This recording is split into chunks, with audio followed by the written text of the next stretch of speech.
Anyone who walks the path that Ramana pointed to will, sooner or later, run into difficulties. This is not a sign of failure. It is part of the journey. Ramana met thousands of seekers over the years, and he heard the same questions again and again. People came to him confused, discouraged, sometimes certain they were doing everything wrong.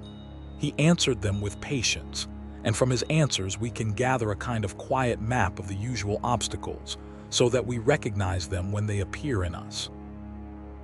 The first and most common difficulty is the question of effort. Some people strain. They squeeze their attention, they furrow their brow, they treat self-inquiry as a hard mental labor, and they grow tired and tense. Others go to the opposite extreme. They decide that since the self is already present, nothing needs to be done at all, and they simply drift. Ramana steered a middle course. He said the inquiry does require sincerity and a certain steady turning of attention back to its source. Yet that turning should be natural, not violent. You are not building something new. You are noticing what is already here. So the effort is more like a gentle, repeated remembering than a forced concentration. When people understood this, much of their fatigue fell away. A second obstacle is the hunger for experiences. Many seekers expect lights, visions, waves of bliss, dramatic openings. When these do not come, they conclude that nothing is happening. When such experiences do come, they cling to them and wait for more. Ramana gently warned against both. Any experience, however beautiful, is something that arises and passes, and whatever arises and passes is not the self. The self is the unchanging awareness in which all experiences appear.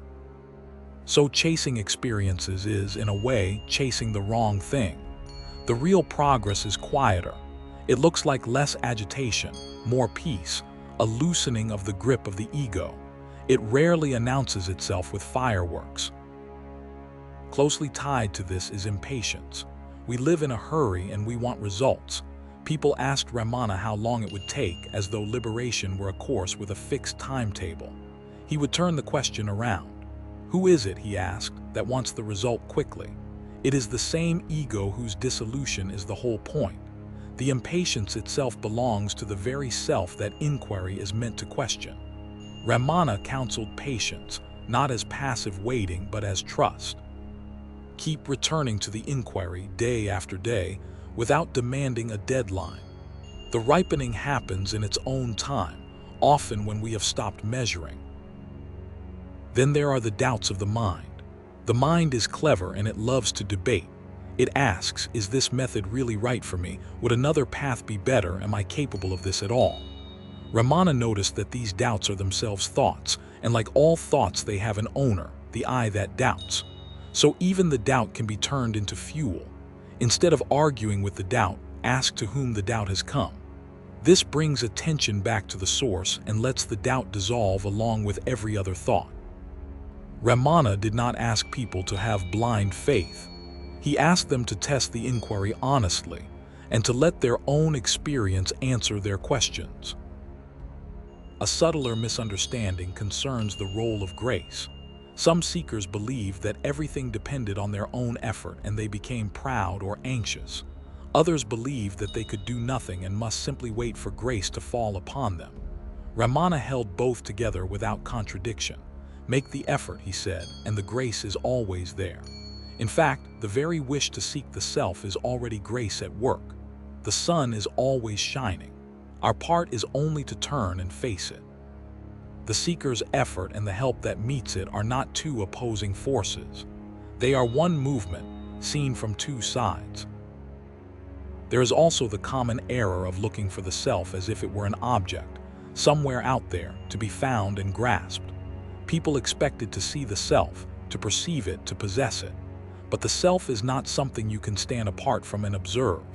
It is the very one who is looking.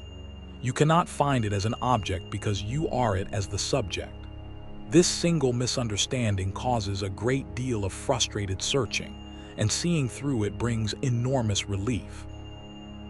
When we gather these threads together, a single quiet truth runs through all of Ramana's answers.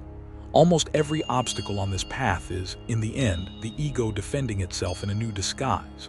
The strain, the craving for experiences, the impatience, the endless doubting, the search for the self as an object, all of these are the separate I asserting itself once more. And so the medicine is always the same. Whatever the obstacle, turn and ask to whom it has come. The difficulty does not need to be conquered. It needs only to be traced home, back to the one who feels it, where it loses its hold. In the next chapter, we come to the close of Ramana's earthly life, to his final illness in 1950 and his serene words, and to the legacy of silence and self-knowledge that he leaves with us still.